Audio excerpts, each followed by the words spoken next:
Hello everyone, this is Mohammad Shahid Ahmed और आज की इस वीडियो में जिस टॉपिक को हम डिस्कस करने जा रहे हैं वो है इक्वेशन ऑफ मोशन।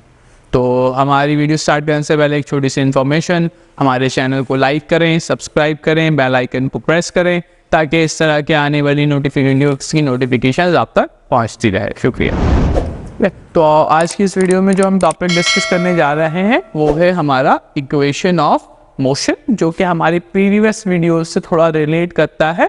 चले तो हम स्टार्ट करते हैं अपने इस टॉपिक को जिसका नाम है इक्वेशन ऑफ मोशन। बेसिकली हमारे फिजिक्स के अंदर जो भी न्यूमेरिकल प्रॉब्लम्स होती है, जैसे कि हमने अपने लास्ट वीडियो में पढ़ा था कि काइनेमेटिक्स हम स्टडी करेंगे, डायनेमिक हम स्टडी करेंगे। काइनेमेटिक्स के अंदर हम without reference of force motion को स्टडी करेंगे, डायनेमिक्स के अंदर हम with reference of force motion को स्टडी करेंगे। तो उस मोशन को स्टडी करने के बाद उसके न्यूमेरिकल प्रॉब्लम को अगर हमें हल करना है तो कोई इक्वेशंस चाहिए, कोई फॉर्मूला चाहिए। तो वो फॉर्मूला, वो इक्वेशंस हम कहते हैं उसे इक्वेशन ऑफ मोशन, जिसको इस्तेमाल करते हुए हम ऐसे न्यूमेरिकल प्रॉब्लम्स को सॉल्व करते हैं जो मोशन से रिलेटेड है। तो हमारे पास फिजिक्स के अंदर तीन इक्वेशन ऑफ मोशन कहलाते हैं। That is first equation of motion, equation of motion, ठीक है, सेकेंड इक्वेशन ऑफ मोशन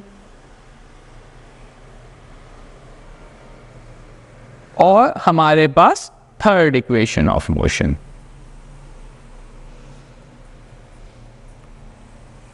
तो हमारे पास बेसिकली तीन इक्वेशंस हैं मोशन के, first equation of motion, second equation of motion और थर्ड इक्वेशन ऑफ मोशन। तो फर्स्ट इक्वेशन क्या कहता है, इसकी हम डेरिवेशन भी देखेंगे। फर्स्ट इक्वेशन क्या कहता है, that Vf is equals to Vi plus AT। That is the formula for the first equation of motion. बहुत सिंपल सा है, Vf equal to Vi plus AT। अच्छा, सेकेंड इक्वेशन ऑफ मोशन क्या कहता है, S is equals to VIT plus half AT square. Again क्या होती हैं ये V, जिसे कहते हैं वेलोसिटी, A क्या है, एक्सेलरेशन, अभी हम सबको मेंशन कर लेंगे। अगर हम थर्ड इक्वेशन को देखें तो हमारे पास फॉर्मूला बनता है 2AS is equals to VF square minus VI square. देखिए, पहली चीज तो ये समझे, जब कोई बॉडी मोशन परफॉर्म करता है तो कुछ पैरामीटर्स होते हैं। पहला पैरामीटर क्या है कि कितना टाइम ले रहा है एक जगह से दूसरी जगह पहुंचने में, तो इक्वेशन में टाइम की जरूरत है। दूसरा पैरामीटर क्या हो सकता है कि पहले कितने स्पीड से मूव कर रहा था, अब कितने स्पीड से, या पहले कितनी वेलोसिटी से मूव कर रहा था, अब कितनी वेलोसिटी से मूव कर रहा है। तो एक पैरामीटर क्या हो गया, वेलोसिटी। अच्छा, पहले वाले को हम कह सकते हैं शुरुआती वक्त की वेलोसिटी, दैट इज इनिशियल। बाद को कह सकते हैं फाइनल। तो दूसरा पैरामीटर है वेलोसिटी। तीसरा पैरामीटर क्या हो सकता है कि भाई इतनी वेलोसिटी से हरकत करे, इतने वक्त तक हरकत करे तो कितनी दूर जाएगा, दैट इज डिस्टेंस और डिस्प्लेसमेंट। तो तीसरा पैरामीटर है हमारे पास डिस्प्लेसमेंट और डिस्टेंस। और चौथा पैरामीटर क्या हो सकता है कि भाई वेलोसिटी एक जैसी तो नहीं रही होगी, कभी वेलोसिटी कम हुई होगी, कभी वेलोसिटी बढ़ गई होगी। तो इस कम और ज्यादा को वेलोसिटी चेंज कहते हैं, और जब भी कभी वेलोसिटी चेंज है उसे क्या कहते हैं, एक्सेलरेशन। तो हमारे पास कुल 4-5 पैरामीटर्स हैं। एक क्या है हमारे पास, time, displacement, velocity, acceleration. There are 4 parameters, और उन्हीं पैरामीटर्स को हम रीअरेंज कर हमारे पास ये तीन इक्वेशंस जनरेट हुए हैं। अब इन तीन इक्वेशंस में हमारे पास, ऐसा मैंने आपको बताया कि स्टार्टिंग में वेलोसिटी कुछ और है, बाद में वेलोसिटी कुछ और हो गई, तो वेलोसिटी चेंज हो रही है।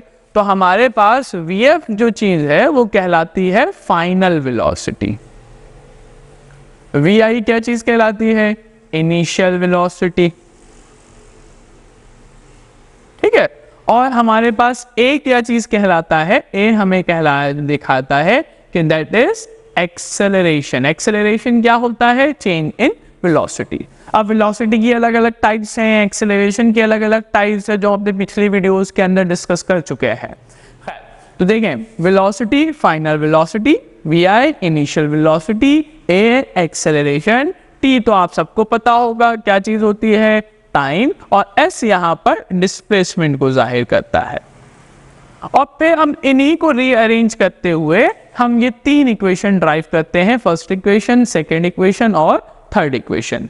और with respect to the conditions के लिहाज से, न्यूमेरिकल के कंडीशन सिनेरियो के लिहाज से हम फिर इन फॉर्मूलेज को सेलेक्ट करते हैं to find out the desired value. मैं एक छोटी सी मिसाल देता हूँ। मेरे पास मिसाल के तौर पर एक छोटा सा सवाल ये है कि एक ऑब्जेक्ट है जिस रेस्ट पर है, यानी उसकी इनिशियल वेलोसिटी 0, फिर वो चलना स्टार्ट होता है और कुछ देर का मतलब 10 सेकेंड बाद उसकी वेलोसिटी 10 मीटर पर सेकेंड हो जाती। तो इनिशियल वेलोसिटी क्या है? 0। 10 सेकेंड के बाद उसकी वेलोसिटी कितनी हो गई? 10। बताइए एक्सेलरेशन कितना है? तो इस छोटे से सवाल के अंदर मेरे पास दो इक्वेशन है ना।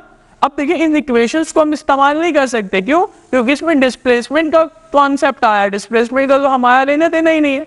क्या पूरे सवाल में डिस्प्लेसमेंट का कहीं जिक्र है? सिंपल टर्म है, इनिशियल वेलोसिटी बताया गया है, फाइनल वेलोसिटी भी बता दिया गया, टाइम भी बता दिया गया, और एक्सेलरेशन निकालना है। तो इस सिनेरियो में जो बेस्ट फिट फॉर्मूला है वो कौन सा है?